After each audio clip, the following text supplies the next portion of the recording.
Então tá, meus caros, mais um vídeo, e nesse vídeo de hoje a gente vai ver um pouquinho sobre um dos três porquinhos da sociologia, um dos três grandes pensadores da sociologia, que é o Max Weber. Então, esse moço aí que vocês estão vendo, nasceu em Munique, em Erfurt, aliás, em 21 de abril de 1864, e morreu em Munique em 14 de junho de 1920.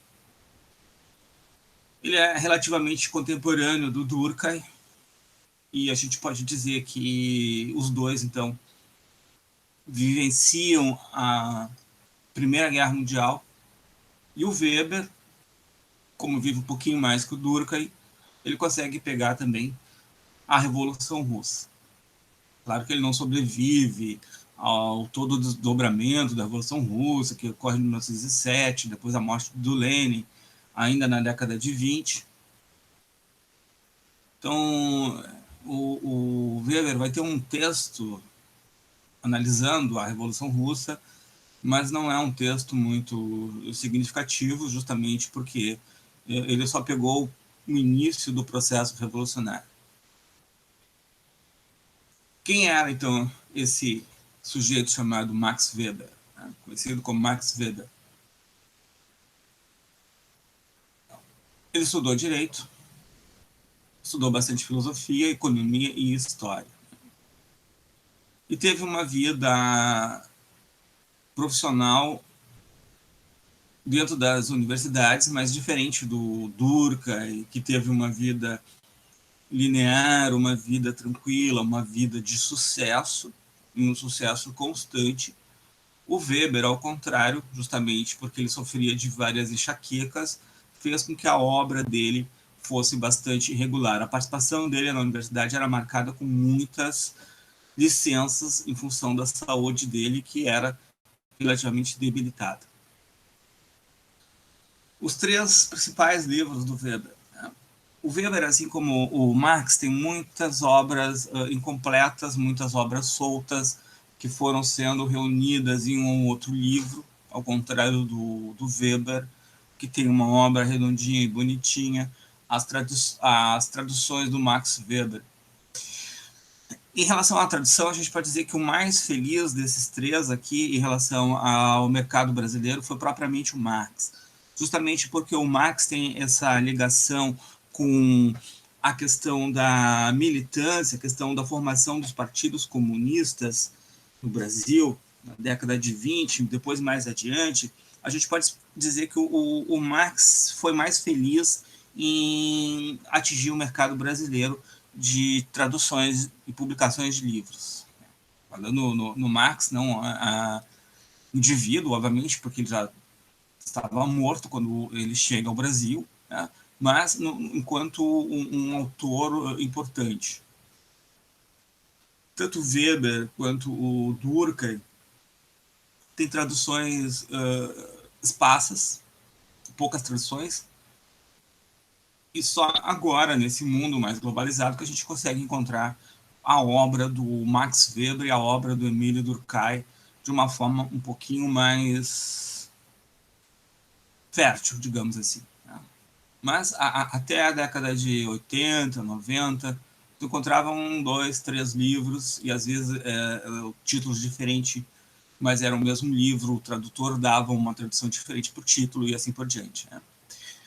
Os principais livros do Max Weber que a gente encontra no mercado brasileiro é A Ética Protestante e o Espírito do Capitalismo, que é uma obra chave para entender o pensamento do Max Weber.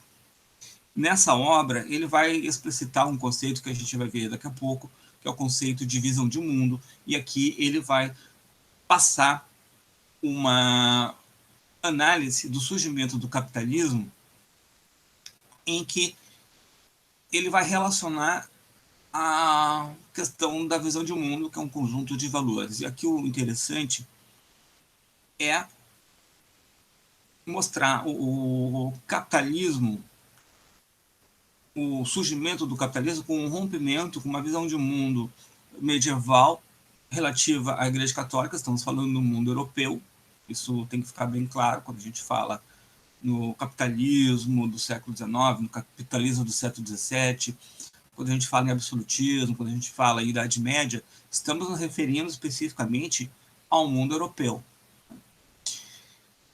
Na Idade Média, os valores eram anticapitalistas, no sentido de que não existia aquela necessidade de acumular, necessidade de emprestar e ter um lucro em cima, porque isso era visto como algo negativo, isso era visto como algo do demônio, de uma certa forma, né, a tentação. Qualquer coisa que estivesse relacionada a uma questão material, questão carnal, era abominada. Inclusive o próprio trabalho, porque na visão da Igreja Católica o trabalho era uma forma de roubar tempo da oração. Isso vai mudar, né? A gente vai encontrar isso nesse livro, né? Essa ideia. Tudo começa a mudar quando a gente tem, por exemplo, as primeiras reformas protestantes do Martinho Lutero e depois com João Calvino, com aquela ideia de predestinação. E na ideia de predestinação, os afortunados são afortunados por vontade divina, e ser afortunado por vontade divina significa que Deus gosta de ti, e Deus gostando de ti significa que tu pode, quando morrer, ninguém sabe quem vai, mas a probabilidade de tu ser um dos escolhidos, afinal Deus gosta de ti, Deus quer ficar contigo, né, são maiores daquele que nasceu afortunado e terminou desafortunado. Isso, na visão do Weber, vai ser o fermento, vai ser o terreno, na verdade não o fermento, mas o terreno fértil para o surgimento do capitalismo. Não é uma relação automática, mas o capitalismo só é possível porque há uma mudança de visão, uma mudança de valores, que é o que a gente vai ver depois como visão de mundo, né? Uma outra obra importante é A Política como Vocação. O que tem de importante na obra A Política como Vocação é que ali o Max Weber vai dar os primeiros não, ele vai dar alguns conceitos, como vai definir o que é poder, o que é Estado, os tipos de poder, e é uma obra fundamental, digamos assim, na sociologia política. A gente pode dizer que o Max Weber é o criador da sociologia política, de uma certa forma. Já existia a filosofia política, que analisava as relações de poder, mas num sentido um pouco mais filosófico, um pouquinho mais propositivo também, né? O Weber não é o primeiro, mas é a partir dele que se desenvolve uma ciência das relações políticas, não uma reflexão, não um pensamento sobre a política, mas um caráter um pouquinho mais científico. Uma outra obra, que se o Marx tem o Capital como a obra final da vida dele e fundamental, o Max Weber tem então essa obra chamada Economia e Sociedade, que aqui é onde o Max Weber se assume de uma certa forma como sociólogo. Mas assim como o Capital é uma obra incompleta, o Max Weber não terminou essa obra. Ela foi refeita pela mulher dele, e alguns vão dizer, num estudo mais recente, que foi refeito justamente em fins lucrativos, é uma obra relativamente póstuma, e há uns 2013, 2014, estava para ser feita uma revisão desse livro, porque a mulher dele, segundo algumas pesquisas, teria feito algumas aberrações e tirado de ordem as publicações que iriam compor, então, Economia e Sociedade. Qual é a base ou os principais pontos teóricos da teoria weberiana? Se o Emile Durkheim entende que o objeto de estudo da sociologia é o fato social, para o Max Weber, o objeto de estudo da sociologia é a ação social.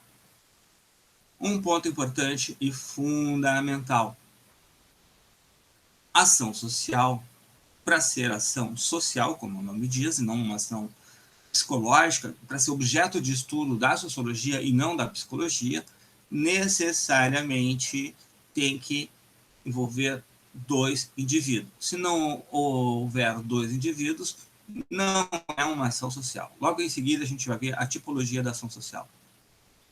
Outro conceito, então, que é o que a gente estava vendo, é a visão de mundo. Esse é um conceito que tem seu similar na teoria marxista e mesmo na teoria durkheimiana, mas com sentidos diferentes, mas com características semelhantes. Trata-se de um conjunto de ideias que ajudam as pessoas a se orientarem. As ações dos indivíduos são guiadas por visões de mundo. É um conjunto de valores, de preceitos, de ideias. Por exemplo, como eu comentei ainda agora, na Idade Média, o valor de mundo era o valor da reclusão, o valor do espírito. Então, as pessoas agiam e se guiavam conforme esses preceitos. No mundo capitalista, o Marx vai definir o capitalismo como aquele sistema econômico movido pelo lucro, e o Weber vai dar uma conotação de valor de mundo nisso. E ele vai dizer que a visão de mundo do capitalismo é uma visão racionalizada para o lucro. Depois a gente vai ver isso um pouquinho melhor, né? E a ideia das regras sociais, ele entende que as regras sociais estão interiorizadas, porque essa visão de mundo, ela também é um conjunto de regras sociais. Vejam bem, assim como no Durkheim, as regras sociais, elas não são o direito. Elas não são necessariamente o direito. O direito é apenas a formalização dessas regras sociais. Lá no Durkheim, o direito surge quando a tradição não consegue mais dar conta, porque as regras seriam dadas pela tradição. Tu internaliza as regras e tu age conforme elas. Só que quando essas regras não estão sendo obedecidas, aí entra o caráter do Estado, entra o caráter da legislação. Né? Tipologia das ações sociais. Repetindo, então. Uma ação social, ela é sempre uma relação em relação a um outro indivíduo. A ação social, racional, é aquela ação que o indivíduo tem, que tem um objetivo, e ele vai agir em relação ao outro na expectativa do que ele acha que o outro espera dele. Por que é possível eu agir conforme a expectativa do outro e, num certo grau, acertar? Porque nós estamos na mesma visão de mundo. A visão de mundo proporciona que eu haja numa expectativa do que o outro espera de mim. Eu espero alguma coisa dele, o meu objetivo, eu tenho um objetivo, esse objetivo é dado pela visão de mundo, tem um objetivo de lucro, porque a minha visão de mundo é que eu tenho que lucrar, e eu vou agir com os outros de uma forma em que eu possa ter o lucro. Ponto importante, ponto fundamental. Razão, no Weber, significa apenas não, mas significa que o indivíduo vai pensar em relação a meios e fins. Mais racional é aquela ação que consegue ser mais lucrativa com o menor esforço possível, com os melhores meios possíveis, e aí eu tenho uma ação mais eficaz. As ações racionais com respeito a fins, o que move essas ações é simplesmente a finalidade. A gente poderia usar um exemplo básico, por exemplo, vai numa loja, entra no ônibus, tem o caixa, tem o cobrador, e aqui nesse momento a gente tem uma ação social, porque aqui a gente tem uma relação entre o usuário, entre o cliente e o vendedor cobrador. Tu quer passar pela catraca ou tu quer comprar uma mercadoria? Esse é o teu fim. Essa é a tua finalidade. Tu quer ser transportado ou tu quer levar uma mercadoria? Bem, no momento em que tu está no caixa ou no momento que tu está na frente do cobrador, o cobrador tem uma expectativa tua, e tu tem uma expectativa em relação a ele. A expectativa do cobrador, ou do caixa, é que tu passe o cartão ou tu entregue dinheiro. Essa é a expectativa racional. Isso é a racionalidade. Isso é uma ação social. Passou na catraca, porque tu espera que essa atuação vai ter um resultado dele. Qual é o resultado dele? Liberar a catraca e, no caso do caixa, liberar a mercadoria.